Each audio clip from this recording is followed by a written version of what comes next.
a subject that's so big, we had to do two parts to the episode. Last week on this show, Best Ball Theory, the Spike Week Thursday strategy show, we started to dig into the 2022 fantasy football landscape. There's all this talk constantly about strategies and player takes and all these different things, right, that factor into how we draft.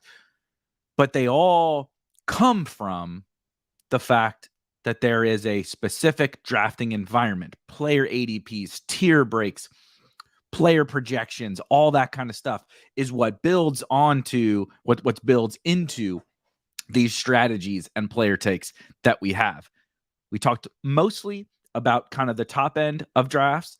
Last week, we're going to dive into a bunch more different strategic elements of the 2022 fantasy football environment, draft landscape, all of that today. So let's go ahead and get into it.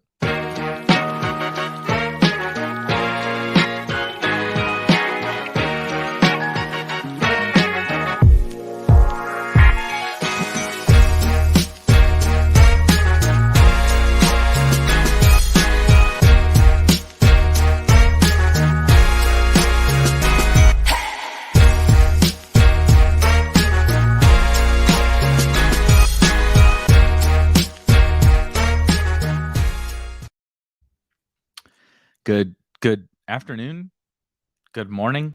Depends on where you are, what time zone you're in, I guess. Good afternoon to my fellow Central Time Zone and to the losers on the East Coast. Good morning to my West Coast brethren. We're early streaming today. I won't waste your time with all of this, but for anyone that doesn't know, I am located in St. Louis. We talked about this yesterday. You can probably guess by the background. There's a fucking STL hat, a St. Louis Billikens hat, a goddamn Darius Miles jersey in the background, a St. Louis Blues Stanley Cup champion. Right? You can probably tell pretty quickly, even if you don't hear me say it, that I'm from St. Louis. I live just outside of St. Louis. 2 days ago, we got 15 inches of rain in a very, very, very short period of time. Kind of insane thunderstorms overnight. It was not a lot of fun.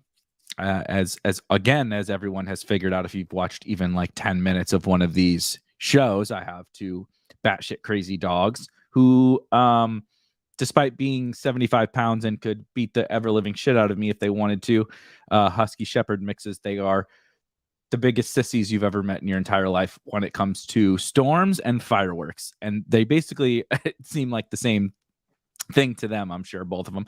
And so it was honestly some of the most insane thunderstorms I've really ever experienced in my life. It was pretty crazy. And so not a lot of sleep that night. And we slept in the basement, which also led to a little bit of concerns over flooding. And today, yesterday was okay. It rained a little bit, but today we're going to get some more crazy storms. It's going to rain from starting in about an hour until tomorrow. So trying to I don't want to be streaming if my basement is flooding, if it's crazy thunderstorming, and it's already bad enough if you've watched with these two dogs running around. We had I can't remember which stream it was. I think it was Monday. Somebody tweeted at me. Sorry if you're watching because I'm calling you out, but it was funny that somebody said "Oh, love the show, but can you keep the dogs away from the microphone? It's absolutely brutal." And I didn't reply, but I was just like, hate to break it to you, buddy, not going to be able to keep the dogs away. So maybe this won't end up the show for you. But yeah, so wanted to get this show in before we kind of have some crazy storms later. So we're going to have a little lunchtime chat about 2022 fantasy football. As I mentioned at the top, this is kind of a part 2 to last week's episode. There was no intention of making this into 2 different parts. Go back. I really do recommend going back. I don't ever, it's funny, I don't ever re-listen to my own content, really. I don't like listening to myself talk, and I like to listen to other people, and I do this streaming thing like pretty much every day, so I don't really like to go back and listen to myself. But in preparation for this episode, I did go back and listen to last week's, and I actually thought it was really insightful. So we'll try not to hit on some of the stuff we hit on last week, but I do recommend going back and listening to that episode, where a lot of it, like I mentioned at the top, is revolving around kind of the start to drafts. We talked a lot about the top 5 and how to navigate some of that, which actually led into some player combination and those kinds of conversations, which was not the intention. And so today I want to dive into some of the other little specific elements that pertain to 2022 drafts that I think are really unique and things that we can maybe take advantage of. So real quick, we'll hit a couple of comments. Go fuck yourself, Bullock. Noah, good morning. Thank you for joining us. You too, Willis. Thank you for joining us. Yeah, this is funny. That's always a good sign. Whoa.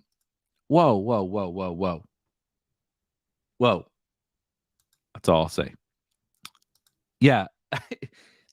Excuse me. Usually we go without rain this whole summer. We actually had gone without rain.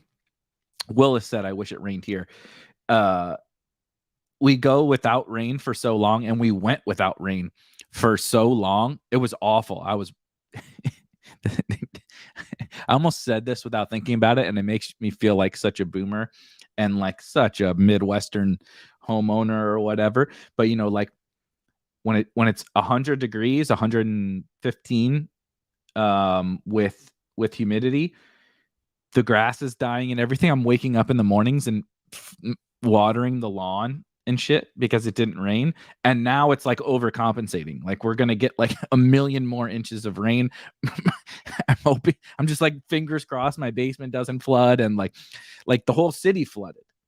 St. Louis, like half St. Louis city flooded. Like there's a bunch of interstates, highways that are blocked off because they're all flooded. Some public transportation. It's called the Metrolink here, but it's kind of like a subway system basically that was like they're flooded. So it was pretty it's been pretty crazy the last couple of days. Definitely been crazy this summer. Absolutely dogs over humans. That's if you had to press me on one life take, it's this, I think. Dogs are literally the best, and humans are literally the worst. So I think Nick's take here, that dogs over humans. I think that's the, if I'm gonna like put that one on my tombstone, I think that's the one I have. Have I not mentioned this? Bullock asked dog about my dog's names. Have I not mentioned this before? I don't know if I have. So super quick story. I know we're going to get, for the people who actually are here to listen to fantasy football 2022, whatever, I promise we're going to get into it. Last week we talked about puzzles, which actually was kind of a insightful conversation. We'll get to it in a second. My dog's names are one, if you see the hat on the right here where I'm pointing to Ken Griffey Jr. hat, that was Ken Griffey Jr. and Penny Hardaway were my favorites athletes growing up. Then obviously, you see Darius Miles here as a homegrown guy a little bit later, but Ken Griffey Jr. was like my idol. I started playing baseball before I started playing every single sport. I'm left-handed.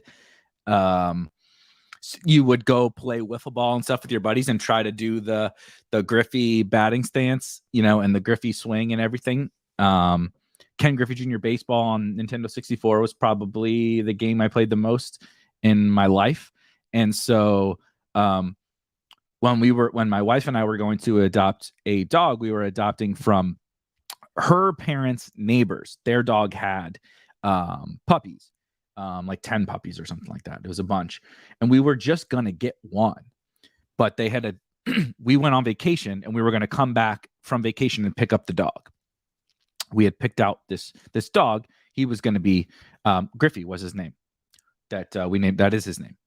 But then we came back and they had adopted out every dog except ours and one more. They hadn't found an owner for one last one. And so my wife's parents kept that dog along with ours for a couple of days leading up to us coming back from vacation. I think we just went to Florida, and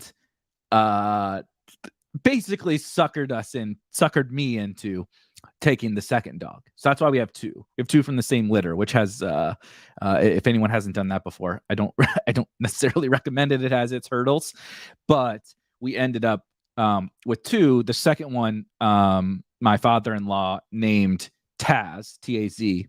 So it's Griffey for Ken Griffey Jr. and Taz, like Tasmanian Devil. And it's because when he was a puppy, he absolutely looked like a Tasmanian Devil. He doesn't really look like that anymore, but it's kind of funny because that's, Griffey was the dog we were always going to get. His ears are perking up. It's really funny. He's laying right next to me. That he was the dog we were always going to get. And he's my guy too. They're both like, my buddies, but he's a little bit more of a mama's boy. And Taz, the dog who we had literally zero intention of getting it, we just showed up at their house to pick up our dog. And they're like, hey, guess what? We got two. And like, I'm holding two puppies and I'm like, what am I going to do here? Like, I'm not just going to leave, and they're telling me the story, it's like all the puppies got adopted except him. And I'm like, fuck me, what am I going to do? Leave this dog? And so he ends up being, Taz is that's my shadow. He's my guy. I can't go to the fucking bathroom without him following me around. So anyway, we've wasted your time. You guys have heard enough about my dogs. Let's see. Let's hit some comments. This is where you start eating hot dogs. No, I haven't had a hot dog since. I don't plan to have another hot dog. Maybe, hopefully not in my life. Maybe not even dick-shaped foods. I don't even know if I can do dick-shaped foods. Just the shape of the hot dog is probably going to bring up like nightmare scenarios. Willis, come on. No one is saying the opposite. Don't start a kids versus dogs confrontation in the chat, please.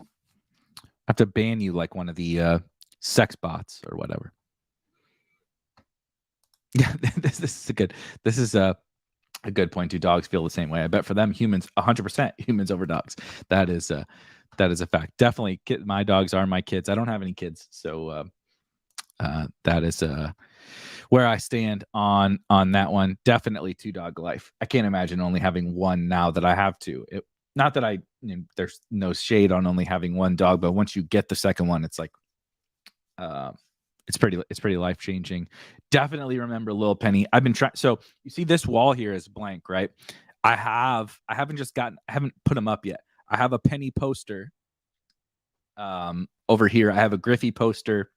I'm trying to work on beefing up the background, but definitely remember Lil Penny. I will never forget the Penny Hardaway days. I have some of the old Penny.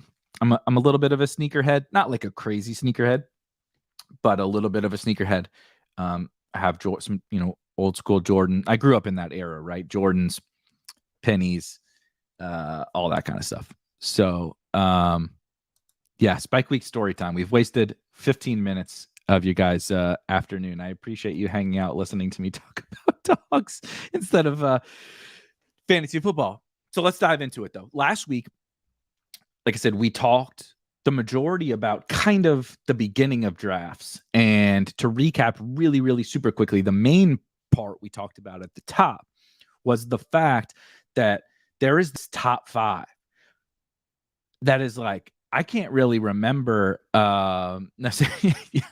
Matt says, "Oh, it's time to talk about football." Yep, see ya. That's how I feel too. We need to start a best ball group show that's like literally not ever talking about fantasy football.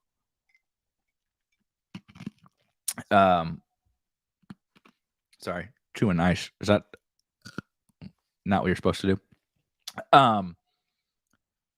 So 2022, let's actually get on track here. But the top 5 thing is a legitimately huge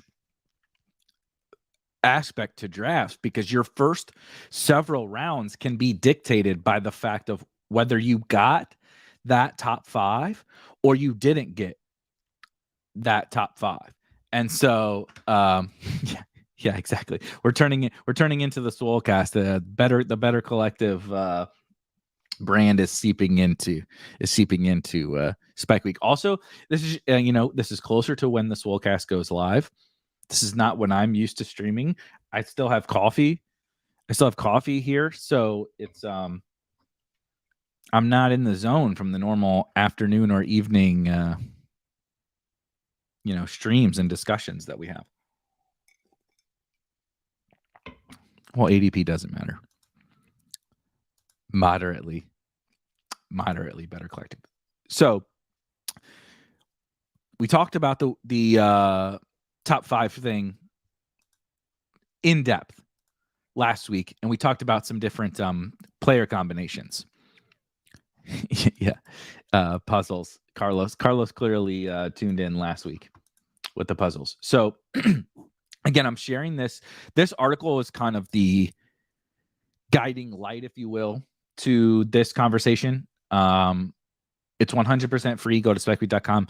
I think it's the 3rd article from the top of how to draft optimally within this environment, but it kind of hits on all these key points. I wrote, as you see, I wrote probably more words than I needed to on this, but like, here's kind of this top 5 section. You combine that with the video of last week and you'll see some really good, I think, insight, both from me and from the people in the chat to discuss. This is an interesting take from Douglas.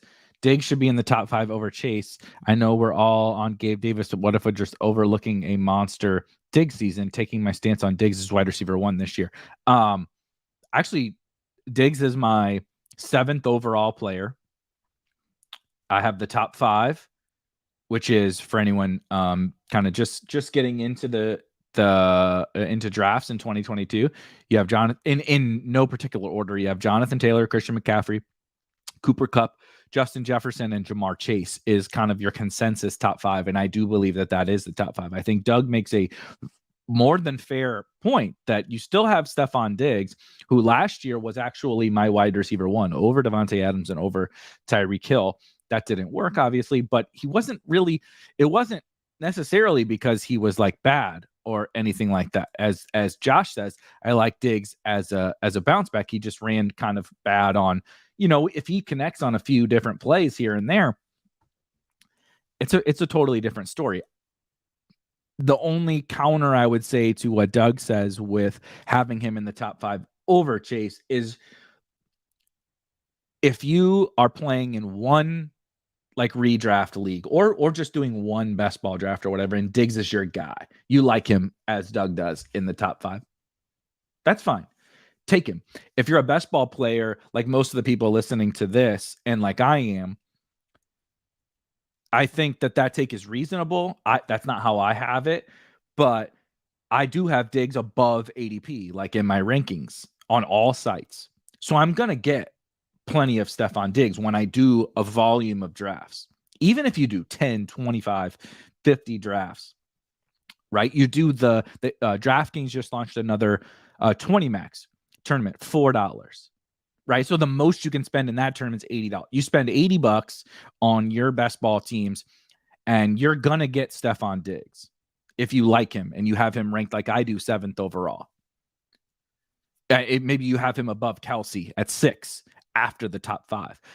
It's kind of, we talked about this last week, where it's like, just take those top 5 guys when they come to you.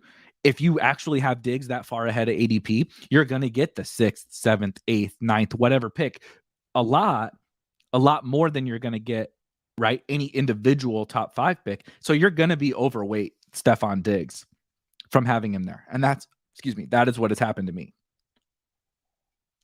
It's happened a little bit more with Travis Kelce for me, but that's because I have Kelce 6th and Diggs 7th. So I think the Diggs in the top 5 thing is totally fine. The only, Jamar Chase is what, 22 years old. We're not doing this. I threw you a bone all of last week, allowing Najee to enter this conversation. Tony, we're not doing this. We're not doing this again. Yeah, Doug says I take Diggs every time back of the first. Yeah, me. I'm. I don't even necessarily agree with you that Diggs should be in the top 5, but just by the sheer fact of the fact he's 7th overall for me, I have a bunch of him because he doesn't always, the top 5 more often than not go in the top 5, particularly on underdog. Whereas Diggs goes generally 8th on underdog, but there's a little more fluidity to the 6th, 7th, 8th, 9th, 10th picks. So I'm glad you brought that up. That's a good kind of starting to segue into some of these other things. Something we need to talk about this isn't even just like a 2022 ADP thing or tier breaks or whatever. Pivoting a little bit, what you see on the screen is I this concept that I think, I'll be honest with you guys, I get triggered. I don't get it. Like I've gotten a little bit older. I don't get as triggered as I used to get on Twitter. When I was young, a lot of things used to trigger me. Doesn't really happen anymore. I like to shit post. I reply here and there, but I don't really care anymore. I'm too old to care. But some of the analysis that you see in fantasy football Twitter, fantasy football YouTube, on fucking ESPN, whatever, is this idea that because the market has gotten smarter on what wins fantasy leagues, that the players that have the upside to win you your fantasy league are overvalued because in 2015 or whatever, we didn't have to draft them there. It's one of the biggest myths that exist right now, still today. And in best ball, it's even more important. In your home league or whatever, right? And that's a little bit of the disconnect. You draft in your 12-team home league with your buddies from high school. And like, honestly, if you're watching this, you're probably serious enough about this that you're just probably better than your home league buddies. And you just have to like not screw it up and then work the waivers or whatever. But in best ball, that is not like this whole landscape has changed. The fact that there's these huge best ball tournaments with millions of dollars in prizes. I mean, Best Ball Mania 3 has $10 million in total prizes. $2 million to first place. DraftKings has millions and millions and millions of total tournaments across all their tournaments. Has brought out sharper people, sharper analysis, right, than when we all grew up playing in our home leagues. And so what that has led to is people figuring out that drafting that low upside running back, or even that low upside floor receiver or whatever, is not what wins us $2 million in Best Ball Mania. It is the big high upside bets. We saw this huge shift. It kind of started last year. I'm not saying it was 100% because of this, but you saw a gigantic shift largely to wide receivers, but also just to upside players late last year, partially because of the ship chasing community and the Spike Week community pushing some of these upside bets. Now, what exists is this element of paying for upside that like didn't really exist and still may not exist in your home league today. You might be able to get the Gabe Davises and the Jerry Judys of the world at an extreme value in your home league because people are still drafting Josh Jacobs or whatever in the 3rd round. I don't know. I haven't done a home league draft. But this idea that when people take to Twitter and say, LOL, You can't draft Gabe Davis in the 4th round. Or LOL, you can't draft Jerry Jeudy here. You can't draft whatever. Pick an upside player, right? You can't draft this rookie here. You can't draft Breece Hall. You can't draft, whoever. Pick an upside, right? Juju. You can't draft Juju here. LOL. People are like, look at what Gabe Davis has played 2 years in the NFL and he's never done anything. Why the hell are you taking him in the 4th round? Well, it's because he's 3 years old. He just had one of the single greatest playoff games in the history of the NFL, literally in the history of the NFL. And the team, which subsequently is the pass happiest team in the NFL, arguably the best offense in the NFL, decided he is the man. He's 100% snap player. Him and Stephon Diggs on the outside. With Josh Allen, it's the dream scenario. Will Gabe Davis take a step? I have no idea. But to find out, you have to pay for it. You tell me which Broncos player is going to take a step. The entire market has decided that the Broncos are like a good bet. I agree.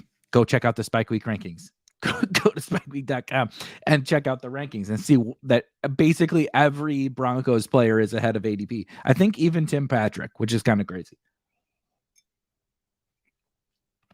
But every Broncos player is a good bet. Do I have any idea, honestly, which player it's going to be? Sutton versus Jeudy, Patrick, Alberto, Dulcich, Javonte, Melvin? Nope. Zero. None. I don't have any idea. I'm not going to pretend. Like, people will waste hours of their life trying to say, I know. I studied the film. It's Sutton. It's Sutton. Yeah, but like, what if Jerry Judy's just like Tyler Lockett from Seattle? I don't know. What if he's a better Tyler Lockett? What if Alberto is just a bad motherfucker and awesome? What if Javonte Williams is awesome? What if Javonte gets hurt? Melvin's the best pick in all of drafts. I don't know. I'm not worried about figuring that out, but I have to, if I want to get access to that, I have to pay for it. You don't get upside shots anymore at a discount. Now, DraftKings is a little bit different. I know there's a little bit of a discount at times on, say, a DraftKings. But if you want an upside player, Gabe Davis, Jerry Jeudy, Cortland Sutton. Now, Alberto is really sliding. Javonte Williams, pivoting away from them. You want Saquon? Guess what? He just got steamed up. Even the Jamar Chase thing. It's like, maybe Jamar Chase is the best wide receiver in the NFL already at this age. Got to pay for it. Allen Robinson, a guy who joined the Spike Week Discord, spikeweek.com, click Discord. In the header, we were talking about Allen Robinson a little bit, and quite a few of us are a little bit underweight on Allen Robinson. But it was like, look, he sucked last year. I mean, he was the wide receiver 91. He was flat out terrible last year. But like, this is the Rams, and it's Allen Robinson. Years past, the guy who was the wide receiver 91 last year, do you know where he would go? Not the 4 or 5 turn. But you got to pay. You got to pay for upside.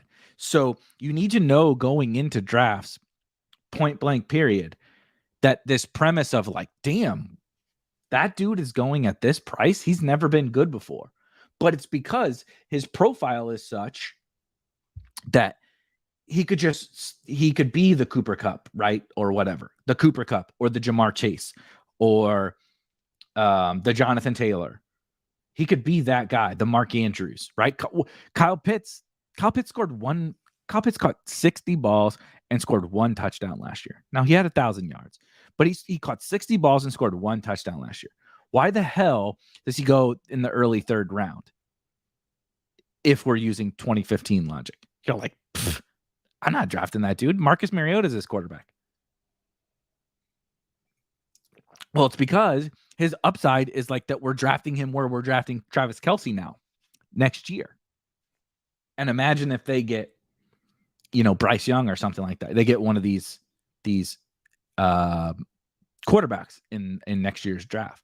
It's like, well, that's why we're drafting Kyle Pitts, right? You see here, it's the Broncos wide receivers, Allen Robinson, Juju, Pitts, Javonte, Trey Lance. Like, they're more expensive than we would have drafted them years ago, but that doesn't mean you don't take them. It doesn't mean you take the guys who, like, you still need to have league winners in your drafts. You have to pay more than you used to pay, but that doesn't mean I can't take Trey Lance now. I got to take Derek Carr. And it's like, I just saw a tweet literally like a little bit before this. I think it was, shit. I don't remember who it was, but mentioned that there were only a handful of quarterbacks who played, a requisite number of games who never recorded a top 5 quarterback week. And Derek Carr was one of them. The perfect example of like, and I actually don't totally hate Derek Carr this year. The Devontae Adams thing certainly changes. You get maybe the best wide receiver in the NFL. That obviously changes things. But point being, like, Derek Carr is going to run for 0 yards, and he just physically cannot be a top 3 to 5 quarterback. It's just it's not because he's bad. It's just that's how fantasy football scoring works. So you have to Trey Lance's range is really wide because he could just suck. And Derek Carr, we know, doesn't suck. But like, if you want to pay to find out if you can get the league winner, you got to pay. Why do you have to pay for Jalen Hurts? Why do you have to pay for Trey Lance? Why do you have to pay for Lamar? Those guys is because they can actually be the league winner. Derek Carr is just, treading water. And maybe a little bit more now that they have Devontae, right? But like, what are you really winning with him? Like, Mac Jones goes in the 15th round or whatever. Derek Carr goes in the 10th. Why is there a big difference? They're like not that different. So anyway, the upside thing is like huge. Look at that, David. David posted this right before I literally said this. See, we're on the same page here. Spike Week shows everybody just knows already what I'm going to say, apparently. Can I give you the mic? So you have to pay for upside. That, like, this premise of like so-and-so is he's priced. This is my favorite one. This is actually my favorite comment that people make. But he's priced at his ceiling.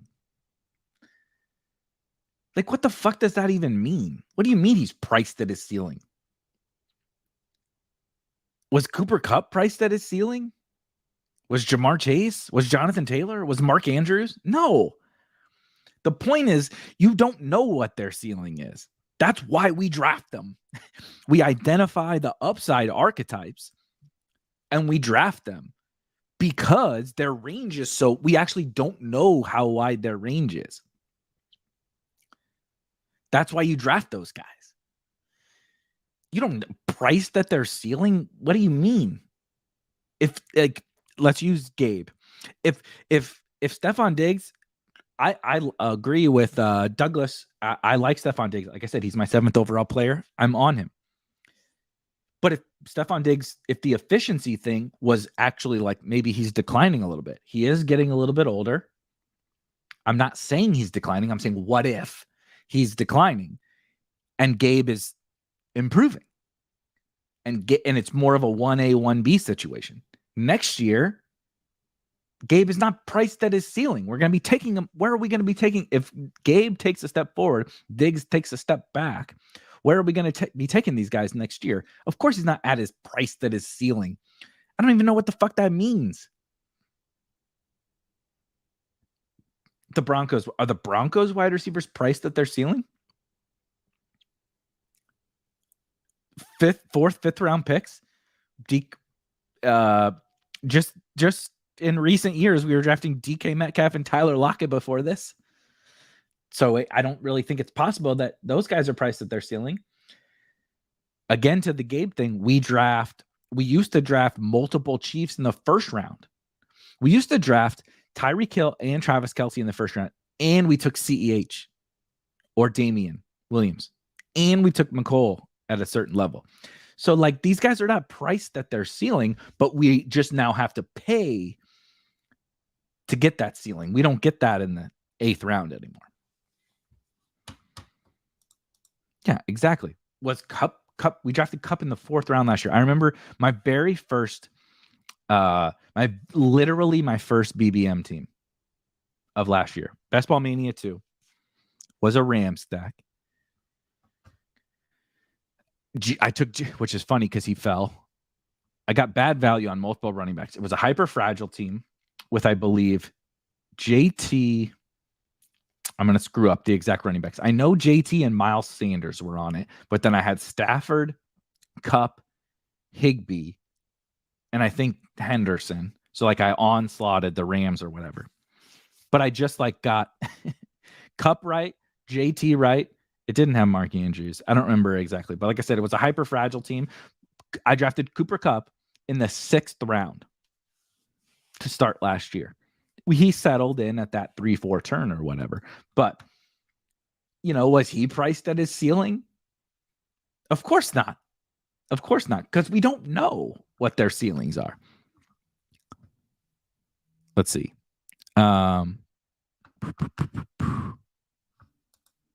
Jeff says, Carr can definitely be of use on a top team. He has 300-yard and 4 TD games in his range of outcomes, and the positional advantage you get by waiting at QB for him can't be understated. Yeah, I don't have a problem. I don't have a problem with that. You're not really waiting for him. He's like a what? He goes around pick 100. So the problem lies in that he has a 300-yard 4 TD game in his range of outcomes, but like most guys do. And so he doesn't run. He doesn't have 100 rushing yard. Trey Lance can run for 100 yards and 2 touchdowns and throw for 200 plus and multiple touchdowns. Obviously, Lamar Fields runs, and he's not like, I guess he's like discount shitty Tom Brady, which is fine. Totally fine. That's why he goes where he goes, but he's not like some discount. And I apologize if I said he can't help. If I did, I didn't mean he can't help. But it's like, he's fine. I don't know. Do you have a scenario in which Derek Carr right, but they should. Jeff says, yeah, but they're going a few rounds earlier, so that's the difference. Yeah, but they should, because they can take a leap that Derek Carr can't. That's like the point, is that he's fine. You're not like upset that Derek Carr's on your team, but you have to pay for the real ceiling. Derek Carr doesn't have the real ceiling. Yes. Like, I can't really debate, he could throw for 300 yards and 4 touchdowns in a week. Sure. That is true. So could Mac. So could Mac Jones. You know what I mean? So could whatever. Trevor Lawrence. I don't know. And Derek Carr's more expensive than them. So like, why are you paying a premium for Derek Carr when Mac Jones is available 5 rounds later? To this exact same argument. Well, the point is, you're paying for the floor, not the ceiling of Derek Carr. When you pay for Trey Lance and you pay for Lamar Jackson, you pay for Kyler Murray, you pay for Josh Allen, you're paying for the ceiling. The guys who can like literally blow everyone away. The crazy thing, 300 yards and 4 touchdowns in a week passing with no rushing is awesome, of course. But like, you're not like really separating at the quarterback position. That's a big thing about quarterback that I don't think people like totally understand, is like, if you don't run, obviously 300 yards and 4 touchdowns is good. No one is like, no one is upset with that. particularly on DraftKings when you get the extra 3 points. But it's like really good, not like there's going to be a bunch of other guys who score within a handful of points of that. And so I want the dudes who can totally, yeah, I mean, this is fine, but Mac Jones didn't have the weapons before and has put up similar fantasy points. And again, for a much cheaper, right? The argument was that I can get Derek Carr cheaper than that guys with real upside. And the point was I have to pay for the real upside with the running and the elite offenses. And so you're just putting Carr in there because of that floor, basically. And I'm bullish on the Raiders, but I don't think that there's a case. I think Carr is actually a really great example of he's the guy a little bit propped up by the floor and a sprinkle of upside. I have a little bit of Carr because, like I said, I like the Raiders, but he doesn't. There is not a scenario in which Derek Carr finishes in the top handful of fantasy quarterbacks, and not even just finishing like a cumulative scoring or whatever, but like when you get to the playoff weeks where Derek Carr projects as one of the top quarterbacks. It's just not. It just doesn't that's just not how fantasy football scoring works. It doesn't mean he can't be a fine pick, but in terms of paying for upside, he kind of falls in this range where like he's really not like he's better than the later guys, but he's not that much better, and he doesn't have the ceiling that the earlier guys have. Yeah, probably a decent comp. Stafford was actually don't know. I can look really fast. Excuse me. I think the Stafford comp is a fair one, right? Stafford moved teams, which is the same thing basically as Carr getting new weapons, right? I can share my screen. We'll look at this really fast because I do think it's a good conversation. Just looking really quickly at the Fantasy Pro stuff. Weeks 1 through 17 last year by points per game, Stafford was, what is this? 1, 2, 3, 4, 5, 6, 7, 8, 9, 10. Stafford was 10th. Burrow was 9th. Dak was 11th. It's probably right somewhere in there. So like Carr's drafted about where he should go. Rodgers was that 7th, 6th. So like absolute ceiling 6th, 21 points a game. It's fine. But this doesn't exist. He's not going. He can't do this. He can't do Josh Allen. And so that doesn't mean you shouldn't draft him, but it does mean you have to pay for the guys who can. Whether or not they can like do it X amount of the time, right? It's all about probabilities. It's all about range of outcomes, blah, blah, blah. But the point is that he can't. Trey Lance can. Kyler Murray can. And so best ball is an intricate game where it doesn't mean I want to avoid Derek Carr, but the premise, the whole conversation, we turned it into a Derek Carr conversation, but the whole point wasn't about Derek. I don't give a shit about Derek Carr. The point of the conversation was that you have to pay for upside. Derek Carr is actually a really good kind of side conversation because he's the example of he doesn't have that in his range. And so you can get him at a cost that's fine. I don't dislike Derek Carr's cost. I probably, if you went to the rank, I actually don't know. If you went to the rankings, he might be above ADP in terms of his rankings. But if I want the dudes who can win the league for me, if I want second year Lamar Jackson, rookie year RG3, those guys, I got to pay now. I don't get them at this cheap range. Last point on this. I'm not following. So maybe the You guys can discuss it in chat. Jeff says, but that's why they go earlier. So what's the point? We know this already. I'm not totally following. So apologize if I didn't make myself clear. They go earlier because they can actually have, the superstar gear. That was the point. You have to pay. The whole premise was you have to pay for the upside. That's what it literally says.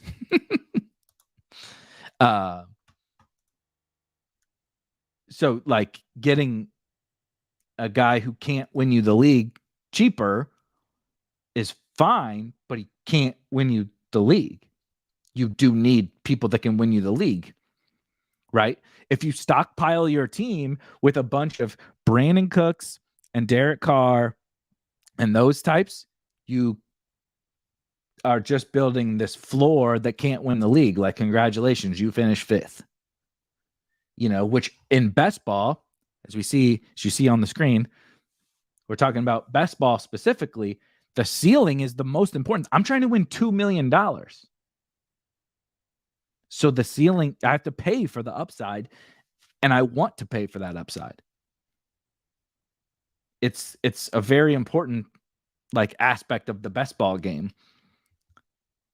I do think you could probably play your home league and take the Derek Carr. Do that.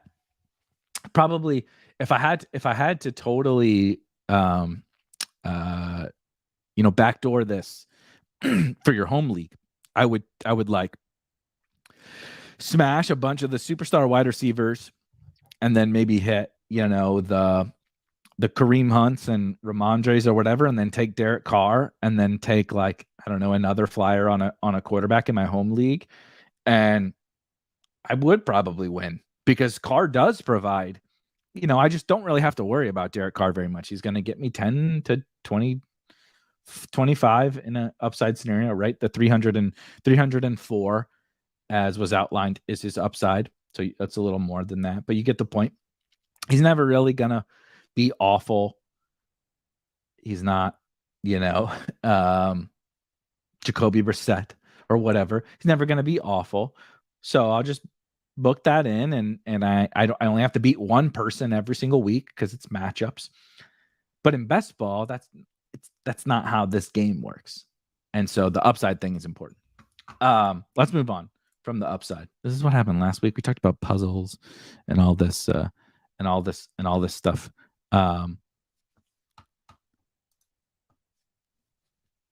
Yeah, this is the point. I mean, this is the argument of what if he's the guy you need, which is like a total meme. We haven't really memed it to where it probably should be memed, but it's like, but he could do this. It's like, yes, technically he could be the guy you need. 100%. No argument. But that doesn't negate any of the other factors. The point is well beyond but he could throw for 400 yards and 5 touchdowns. Yeah, and Trey Lance could throw for 300 yards and 4 touchdowns and run for 102. But that doesn't mean it's going to happen. Of course it's not going to happen. The point is that there are upside archetypes and non-upside archetypes. And whether you agree or not, Derek Carr factually is a non-upside archetype. He is a fine archetype because he's a solid quarterback on a really talented offense. But he is not. He cannot be the league winner. So NFL player movement, a good segue from Derek Carr, is that this offseason has created so much uncertainty, maybe the most uncertainty we've had in a long time in fantasy football. Has there ever been an offseason where a superstar quarterback, Russell Wilson, maybe the best wide receiver in the NFL, Devontae Adams, maybe the most electric wide receiver in the NFL, Tyreek Hill, this insane, weird Deshaun Watson, fucked up Deshaun Watson, situation, some secondary quarterbacks, Matt Ryan, Carson Wentz, Baker Mayfield, a sprinkling of rookies, right? All these guys change teams. Juju, the Chiefs are totally new. All this shit is new. And you create, when all these players move teams, it creates uncertainty. And uncertainty creates upside, right? Using the Derek Carr things. Like, Derek Carr is what Derek Carr is. There's a reason why the upside doesn't exist, because he can't do the things that we need. There's no uncertainty. He can't run, can't do this. The uncertainty with Russell Wilson and the Broncos, as we talked about earlier, with like the original points of paying for upside, is like, everyone, if you do a projection of the Broncos, you're bullish on the entire offense. That's just like how a upside. What is up with the fucking Derek Carr? Yes, if Derek Carr throws for 6,000 yards, he also can't be a league winner. Tom Brady threw for 6,000 yards and more than that last year at a similar ADP and wasn't. He was, what, QB5? That's literally the point. I appreciate you guys like being obsessed with this thing, but you're kind of actually unknowingly proving the point about these pocket passers. They can be fine. I take them, but they cannot actually win you the league. They can be good picks, but they can't be Josh Allen. It just is not possible. So let's move on from the Derek Carr thing. The player movement stuff is the most fascinating thing. The market has decided that certain situations, there's a very polarizing, the Raiders are a good one. We tried to move on from Derek Carr and we can't. Devontae Adams still goes in the first round, despite the fact that he left Aaron Rodgers and now goes to Derek Carr. And despite the fact that the chat is very clearly a pro Derek Carr in the 9th round or whatever, there's a lot of uncertainty as to Devontae Adams has been a first round pick because of massive, like, league leading volume. And of course, it's in the range and maybe even likely that happens. But why he falls a little bit outside of a couple of the other picks for me, I think I have Devontae 8th overall. So it's not even like I'm low on him. I'm just higher on a couple of other guys. Is this uncertainty created by when the market decides that an uncertain situation, they've made a proclamation about that specific player, it can be more advantageous to say, well, what if Devontae goes from a 30+ target share to, like, I don't know, mid-20s or whatever? Well, now the offense is better, as everybody that's stroking it to Derek Carr in the chat believes. And you have Darren Waller and Hunter Renfrow, who are super cheap. And Devontae's like opening things up for them. Maybe they're the smashes, not Devontae Adams. This did make me laugh. But what if he throws 30 in week 17, Doug? The player movement thing, we don't have to go super deep into it. You guys probably get it. But the point is, when all of this, right? The Broncos and the Chiefs are the best two examples.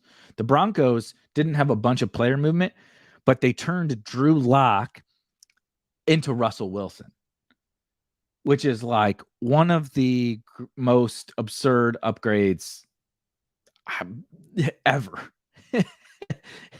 Even like Jameis and Fitzpatrick to Brady wasn't even this big an upgrade. It's close, I guess. But at least Jameis is like an NFL quarterback and Fitz was an NFL quarterback. Drew Lock's not. And so they have all these weapons and we have no idea. We know that the offense will be good, or are extremely confident we can project that the offense will be good. And they're probably going to be in a bunch of shootouts given that division. So someone has to score fantasy points. It's and we draft them all accordingly, right? Again, going back to the paying for upside thing, we have to draft them all accordingly, but we really don't know who it's going to be. But that creates, we're going to go after this year. This year's going to play out, and we're going to go into next offseason, and we're going to laugh at where we are taking all the Broncos, because we're going to get the results, and it's going to be like, yep, Sutton was the man, or Judy was the man, or fucking Tim Patrick was the man, or LOL, we let Alberto fall into the 150s in ADP, or oh my God, Javonte is like peak Marshawn Lynch on steroids. Why was he going in the third round? I don't know what this, or Javonte got hurt. LOL, we let Melvin Gordon fall to the 10th round. Like, we're going to laugh at what we did. But the point about the movement thing is we don't know. But it creates this crazy wide band in terms of outcomes for all of these players. And those are the players we should be targeting, assuming the market hasn't like crazy overpriced them.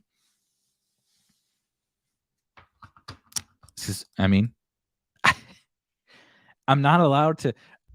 I already took a big L because all of the people that, I associate with in the entire space have been shitting on Russell Gage going in the 7th round or whatever for a while. And I was kind of like low key, like, I don't know, I think it's fine.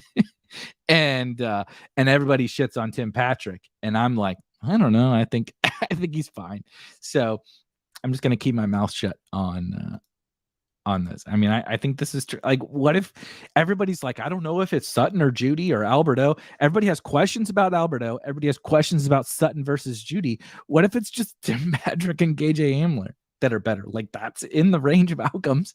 But that's the point about the movement, is like assessing all these different situations. We're in a very weird landscape. Like, we're in a spot where we only talked about the Broncos. Look at the Chiefs. The Chiefs lost Tyreek Hill, and then not only they lose Tyreek Hill, Demarcus Robinson's gone, Byron Pringle's gone, and they replaced him with, interesting options. Obviously, Juju Smith-Schuster is a polarizing name, and the guy the market has granted as kind of the lead wide receiver for the Chiefs. They also have Sky Moore, who is a steamy, fun rookie pick. And then you have MVS, who is like the quote, the perfect better and best ball guy. Then you have the one holdover in Hardman. And it's like, would you be surprised if next year MVS is a 5th round pick or Sky is a 3rd round pick or whatever? Would you be surprised? I wouldn't at all. One of them could be a fucking 1st round pick for all we know. Travis Kelce's 34 years old, but that is the point. All these player movement things have created this uncertainty that is exactly what we need to pounce on. So we talked about the top 5 thing. We talked about paying for upside, which led us down a funny path. And then we kind of talked about the draft uncertainty. Let's hit a couple more points. I did talk about this draft dead zone in the article. I won't dive too deep into it. Mostly because I think Derek Carr is on one of these screenshots, and we don't need to do that. Actually, he's not. Okay, good. Dak is, though. You get into Amon-Ra's on here. I like Amon-Ra. I like Jalen Hurts, whatever. But you get into the 6th, 7th, 8th, 9th round or whatever of drafts, and it's kind of a dead zone. Not that there aren't interesting picks here, right? You see some of these guys we've talked about: Russ, Trey Lance. Really like Chris Godwin personally. Elijah Moore, big fan. Devonta Smith, whatever. But you'll reach that range where a lot of your drafts from the 6th to the 10th round, you get on the clock and you're like, shit, it's not really appealing for me with the players that are here, right? See, this happens to me all the time. I don't know about you guys. I will get on the clock and the top guys available are like CEH, DeAndre Hopkins, let me look at the screen here and see if I can find, Michael Thomas, Alan Lazard, Hunter Renfrow, and you're like, fuck, man, I don't like any of these. I'm not really excited about any of these guys. And that's kind of the point, is you're going to reach this kind of pocket. And like I said, sixth is a little bit of a reach, but the 6th through the 10th, 11th round, where it'll change the specific round depending upon the draft that you're in, but you're going to fall into this dead zone. And the whole point is, don't be beholden to ADP when you reach those pockets of the draft. You're going to reach a pocket of the draft that is like, if you don't have those guys ranked and projected above the other guys, don't just take CEH. Don't just take DeAndre Hopkins because he's at the top of the ADP list. You see in the article, I talked to Ben Gretsch a few weeks ago, and he put it so perfectly. It's okay to be creative. It's like, that guy's 12 picks later, but you have him better, and this whole range sucks. Just take the guy you want. We don't have to be, robots with the ADP. And when you get to that range, just take Shane's advice and draft Erik Carr. Couple quick things before we get out of here. I talked about we've talked about the QB stuff. Actually, I want to pivot down a little bit. Elite quarterback, I feel like, has been covered. The main thing about the quarterback position as a whole, is that the market has gotten very good at it. Similar to the upside thing, the market knows who the best quarterbacks are. Why doesn't Derek Carr go in the in the top 6 or 7 rounds? Because the market is very good at assessing who the upside quarterbacks are. Why does Trey Lance go 2 rounds ahead of Derek Carr? Because he has the upside to win you the league, and Derek Carr doesn't. So the market has gotten hip to that. But you see, that doesn't mean we shouldn't take elite quarterbacks, even if they're priced efficiently, right? The market has decided that we have kind of figured out the quarterback thing. That doesn't mean we shouldn't ever take the elite quarterbacks. It just means that, similar to the paying for upside thing, I got to pay for them now, and you got to put them in. Yeah, it's funny. It's funny that this has become a Derek Carr episode. But Tony says perfect. He reached around early on Cup last year. When last year, when Cup was going in the 4th, and you got to the late 3rd, and there wasn't anybody there that you preferred to him, just fucking take the guy you want. I'm not saying that is the same thing as this year's draft dead zone, but if you get to the 8th round, all the quarterbacks you like are gone, and CEH and these guys are the best available player. If you have to reach on 10 picks on one guy, just take them. You don't have to be beholden to what ADP says. We talked about some of the mid to late scope. The one thing I did want to talk about before we get out of here is late round tight end. This is something that is kind of like a little bit of a meme every single year, where we talk every year. We come into the season, oh my God, tight end is deep. We can wait on tight end. And then every year, one of the elite guys is better than the field, which we saw again last year. However, I think there's a few reasons this year why late round tight end could be especially powerful. First, as you see, if we scroll down a little bit, well, let's hit this. These 2 bullet points. The first thing is that a lot of NFL teams are just going away from the tight end position. So what that means is we naturally have less options from an NFL team perspective on fantasy relevant tight ends. So what does that mean? How can tight end be deep if that is the case? Well, all that actually really means is point 2, that there's less elite tight ends.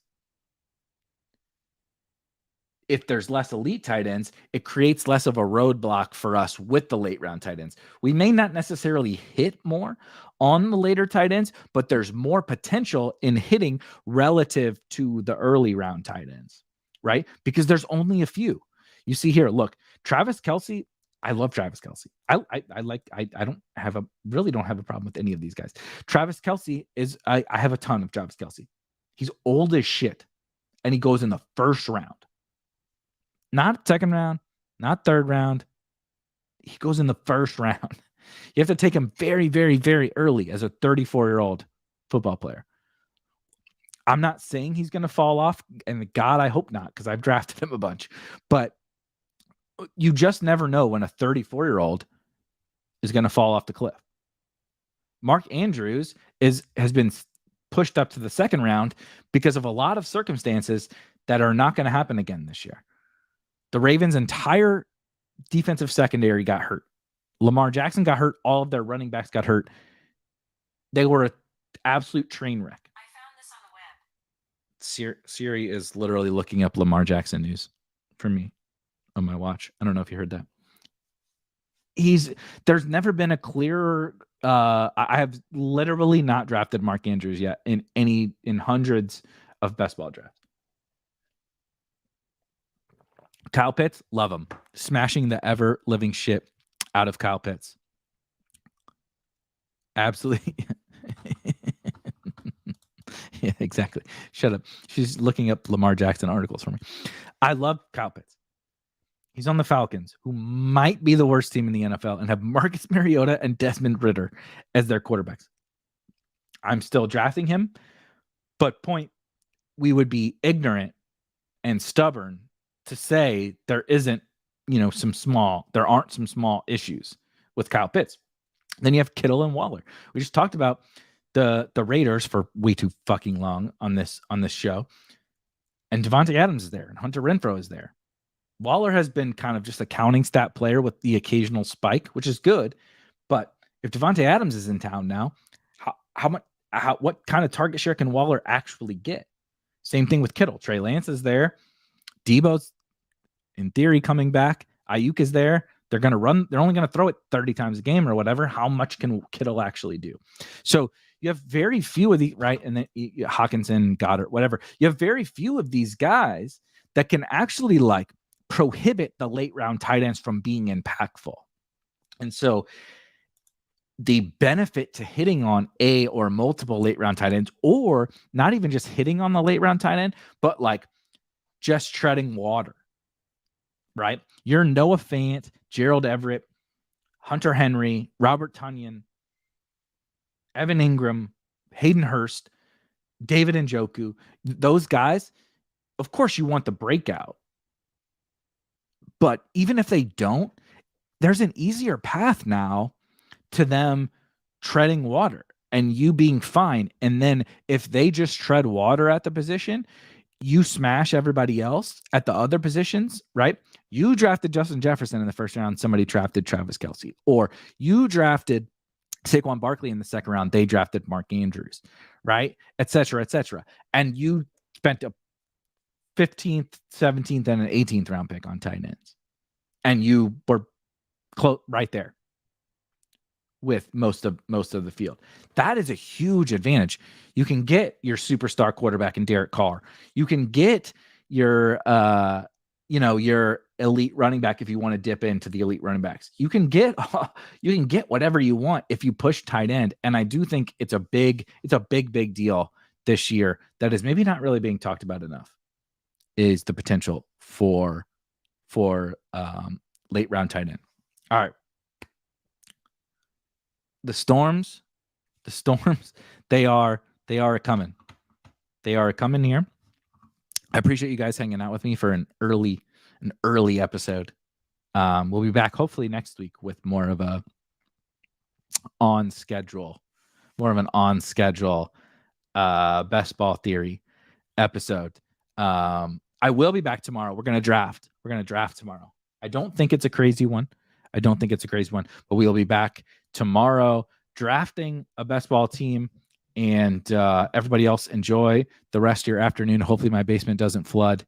I will be blaming Derek Carr, I think is what I've learned today, is if my basement floods or I have a terrible afternoon. See you guys tomorrow. Peace.